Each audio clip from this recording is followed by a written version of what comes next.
Hola amigos, muy buenas tardes, amigos de ¿Qué hay de nuevo con lo viejo? Una vez más reunidos para contarles una historia muy interesante, un poco triste, pero bueno, interesante de cualquier manera. Ocurrió hace mucho tiempo, más o menos unos 500 años, y como todas las historias interesantes y las narraciones de este tipo, pues tiene en su haber varones, princesas, alguna guerra, por supuesto, y algo que no podría faltar, desde luego, es pues un tesoro. También todo esto está involucrado en la historia del día de hoy para ¿Qué hay de nuevo con lo viejo? Resulta que esto que los cuento el día de hoy fue un poco fortuito porque estaba yo trabajando en archivos y buscando información sobre iglesias y monasterios, en fin, románicos de Cataluña, cuando de repente me encuentro con una imagen que me llamó poderosamente la atención y resulta ser la fotografía de una placa que está en la entrada, en el muro lateral de la entrada de una iglesia, una pequeñísima iglesia que está en otra pequeñísima población de la Cerdaña catalana. El pueblito se llama Toloriu.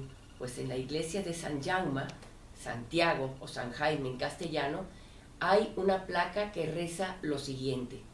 Se las voy a leer y pasamos a que la vean. Dice la placa en francés: Le chapitre de chevalier de l'ordre de la couronne aztèque de France à la mémoire de Son Altesse Princesse Xipahuatzin Moctezuma, épouse du noble Juan de Grau, baron de Toloriu, décédé en l'an 1537. Se las traduzco. El capítulo de los caballeros de la Orden de la Corona Azteca de Francia a la memoria de Su Alteza Real, Princesa Xipahuatzin Moctezuma, esposa del noble Juan de Grau, barón de Toloriu, muerta o fallecida en el año de 1537. Y más abajo está la fecha en que se coloca esta placa en la iglesia de San Jaume, de San Jaime, y la fecha es 1965, colocada por el caballero Chevalier L. Vilar Pradal de Mir. Ya veremos quién es él más adelante. Bueno, dejamos la placa y la dejo por aquí porque querré después que la puedan observar directamente. Es una placa en mármol. En fin, la dejo ahora y luego le pasamos una vista con la propia cámara.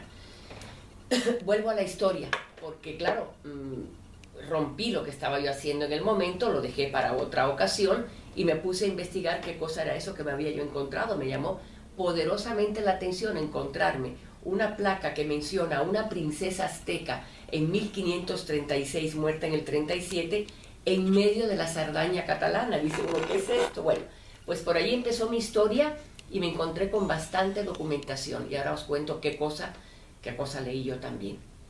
En otra biblioteca, en la Biblioteca de Cataluña, sentada un par de días completos, me leí una serie de crónicas y en una de ellas, que me gustó mucho, cuenta que hacia 1528 más o menos se veía a lo lejos del pueblito de Toloriu, en la parte leridana, en el Pirineo de Lérida, Cataluña, se veía aparecer una pareja que venían caminando y de la mano hacia el pueblo de Toloriu. Los pocos habitantes de entonces se quedaron perplejos porque reconocían en el varón que venía caminando precisamente al propio varón de sus tierras, que era el varón Juan de Grau y Ribó, Juan de Grau y Ribó. Y venía acompañado por una mujer extrañamente bella, pero sobre todo no vista o no muy vista por estas tierras en aquel siglo XVI. Se trataba precisamente de una de las hijas de Moctezuma, de Xipahuatzin, bautizada posteriormente como María Xipahuatzin. Pues resulta que la población vio acercarse pues a su varón con su nueva esposa, o por lo menos con su nueva pareja o compañera, que venían a tomar de nuevo posesión de la baronía, de la baronía de allí mismo, de Toloriu. Bueno, pues de la princesa se dice que era efectivamente no muy alta, que tenía una tez y una piel muy suave, de color cobrizo, que tenía un pelo negro que brillaba a cantidad y sobre todo cuando se movía, dejando tonos azulados, que era una persona muy dulce, de mirada muy serena y sobre todo de una expresión profundamente triste, melancólica. No era para menos. Imagínense ustedes a una princesa hija de Moctezuma, nada más y nada menos que del emperador mexica, dejada o sacada de alguna manera de su entorno, lleno de flores, con una especie de eterna primavera, rodeada de gentes, viviendo en un gran palacio, etc., y traída al medio del congelado Pirineo catalán, en un sitio que tendría muy pocos habitantes, de los cuales, pues, evidentemente, nada conocía. Bueno, pues sigue nuestra historia y se dice, bueno, que la princesa, en efecto, toma posesión de su nueva tierra, es amable, pues, con el varón, su nuevo compañero, pero que pasaba horas completas en una gran tristeza. El varón se ausentaba con cierta frecuencia porque, claro, tenía que atender negocios, en fin, de sus propias posesiones alrededor de este sitio de la Cerdaña, allí en Lérida. Dentro de sus horas más tristes se comenta que la princesa a ratos, aprendiendo y estudiando la Biblia, aprendiendo el castellano, en fin, y con el pequeño séquito que la acompañaba, pues solía comer algunas cosas que había traído de tierras mexicas, de tierras aztecas. Entre ellas se la veía tomar una lasca de pan, partirlo por la mitad y en ese pedazo de pan apachurrar un jiutómatl, un tomate. Para la gente del sitio de Toloriu era absolutamente una fruta desconocida, no se conocía hasta entonces. Y ella comentaba con sorpresa a los propios acompañantes de su séquito, les comentaba: allí en mi tierra, en donde está el emperador muerto mi padre, este alimento es un alimento sagrado, y tomado con pan de maíz se ofrece a los dioses. Por ahí dice alguna de las crónicas que en efecto ese habría sido el comienzo del famoso Pam Tumaca catalán.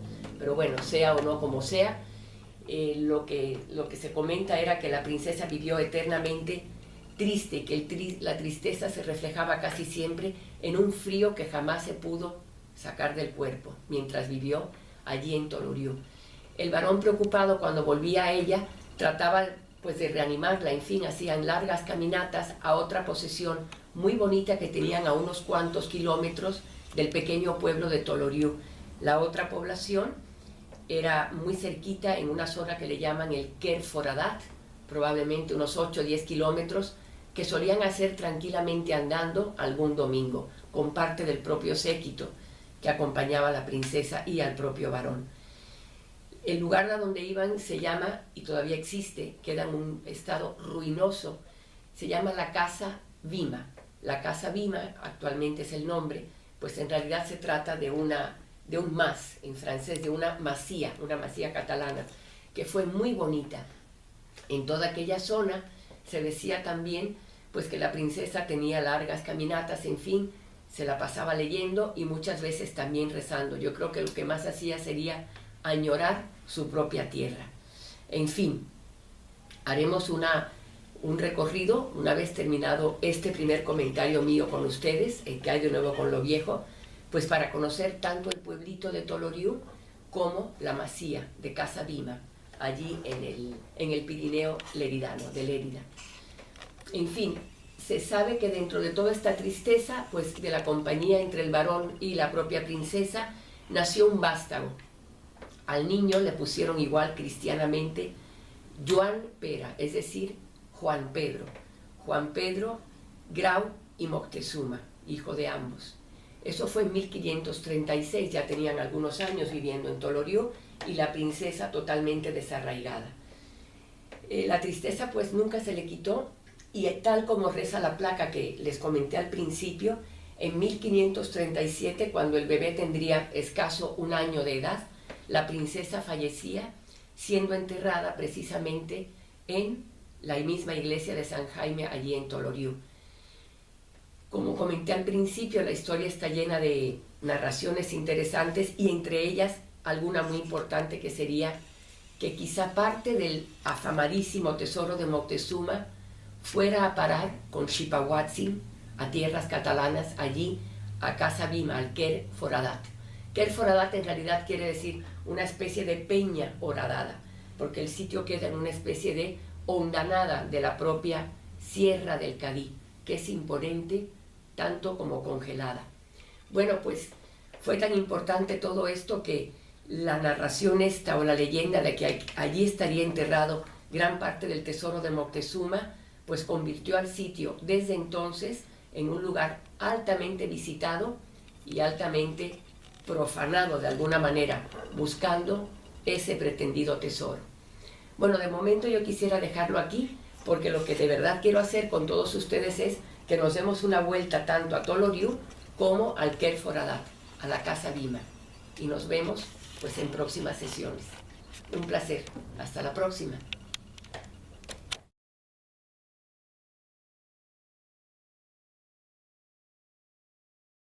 Miren, tenemos aquí la placa que les estaba comentando, que está en el muro izquierdo conforme entramos a la iglesia de San Jaime, de Santiago, allí en Toloriu. Esta es la placa cuya inscripción, como se puede observar, está en francés, cuestión que me llamó a mi cantidad la atención. Bueno, pues se las dejo leer, ahí la tenemos y es lo que les traduje antes. Más adelante, cuando estemos por Toloriu, me voy a acercar un poco para que la vean in situ, como se ve justo a la entrada de la iglesia. Bien, pues ahora sí, nos veremos en unos días más cuando estemos por Toloriu y por el Quer Foradat. ¡Hasta pronto!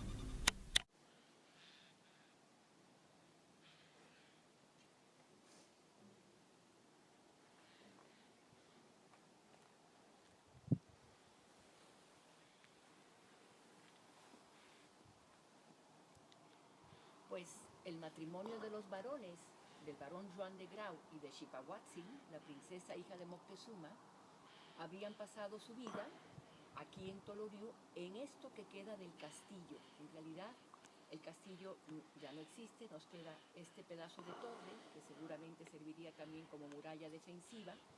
Y bueno, se sabe que entre este sitio y el otro que visitaremos, que sería precisamente más de Bima, habrían pasado su vida los varones. De momento nos vamos entonces a acercar a Cambimas, para ver también el otro sitio donde la princesa solía ir.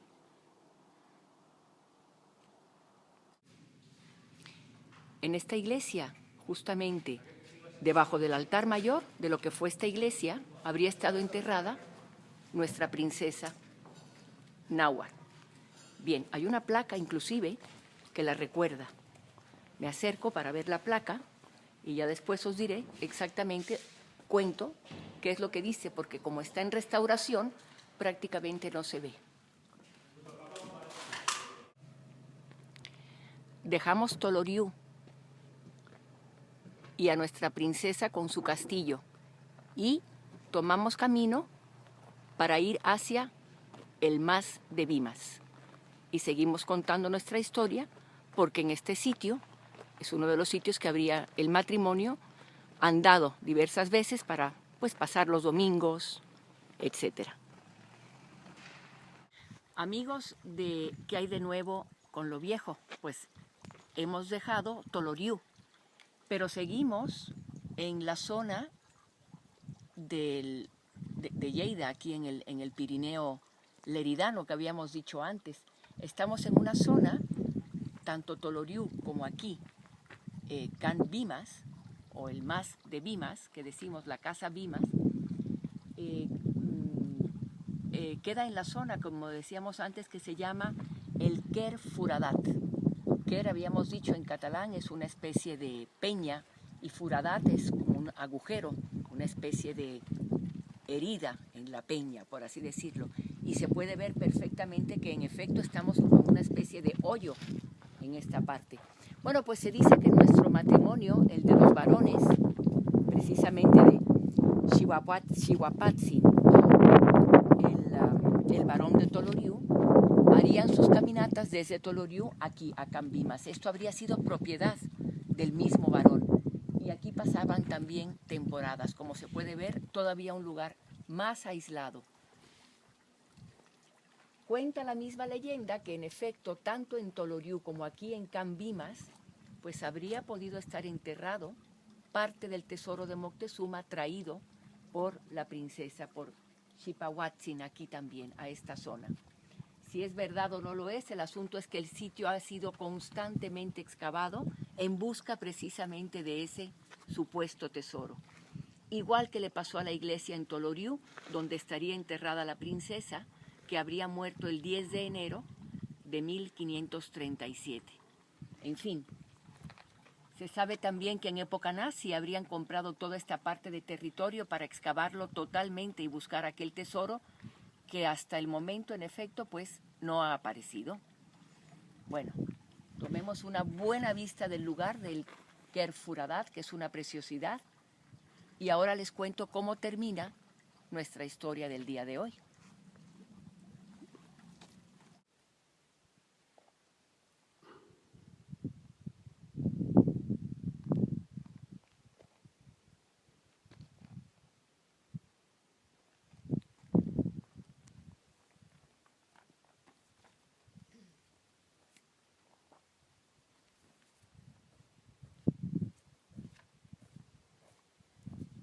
Pues más bimas en el Kerfuradat. Cuentan que toda esta zona, también donde está Toloriú, es justamente, por su imagen sobrecogedora, el lugar donde las brujas tejen su nido. Pues sí, es impresionante, la verdad. En realidad dicen también por allí que se llama más bimas porque bimas en náhuatl, dicen, querría decir casa real. Yo les paso a cuento todo lo que he leído sobre el asunto y toda esta leyenda de Xihuapatzin y nuestro varón. Es un lugar interesante, inclusive se sabe que en épocas no muy lejanas, en los años 40 inclusive, y esto fue noticia de periódico, y a finales del siglo XIX también, habría gente venido desde pueblos cercanos, uno que está muy cerca de aquí, más o menos cerca, un camino difícil pero cerca del pueblo, que es Muntayá, y que ladrones de Muntayá habrían venido a excavar por toda esta zona e inclusive habrían matado a un par de personas que eran dueños de esta parte en aquella época. Se conservan inclusive los nombres, Jaume Mator y María Bastida, muertos ambos a manos de estos ladrones de allí de Muntayá. En fin, que la zona está llena de cuestiones interesantes de las que hablar. Muy bien, pues de momento vamos a dejarlo aquí para concluir un poco más adelante con qué hay de verdad en toda esta historia.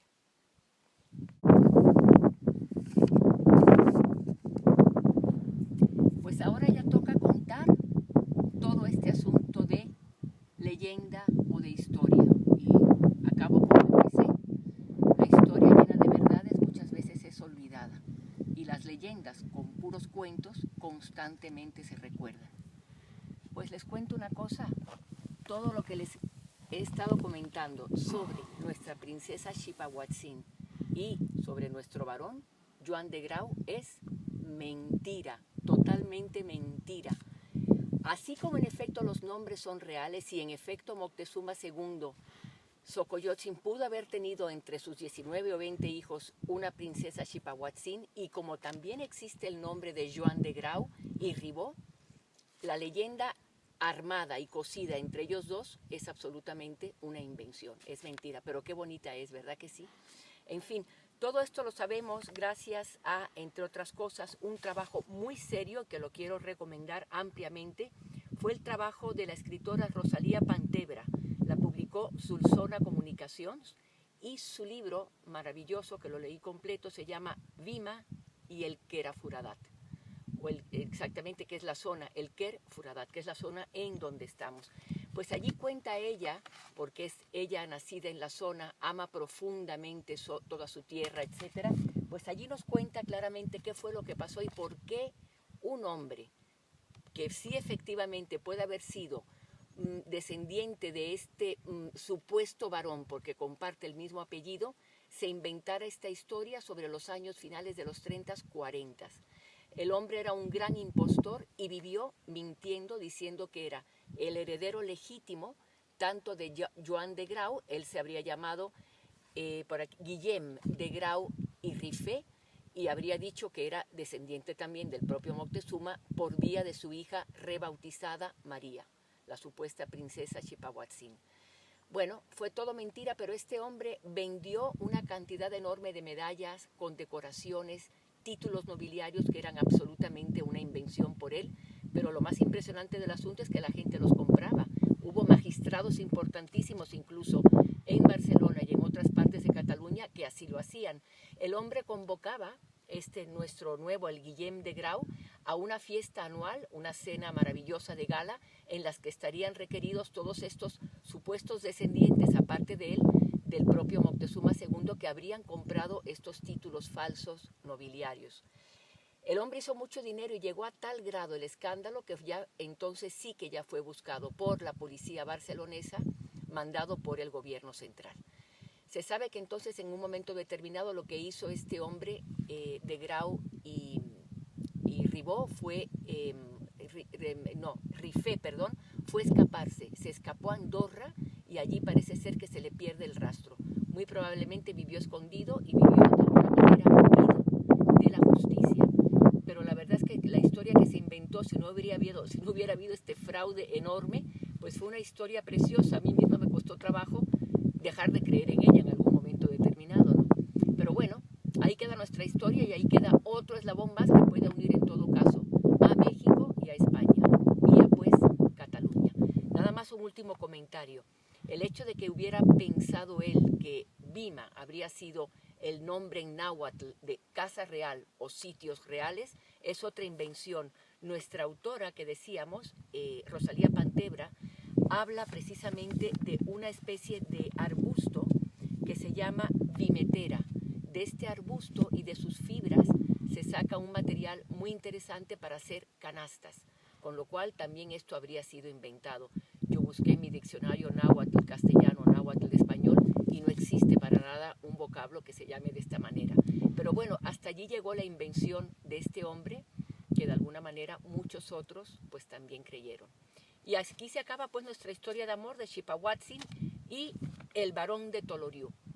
Nos vemos en otro de nuestros pequeños programas de ¿Qué hay de nuevo con lo viejo? Chao.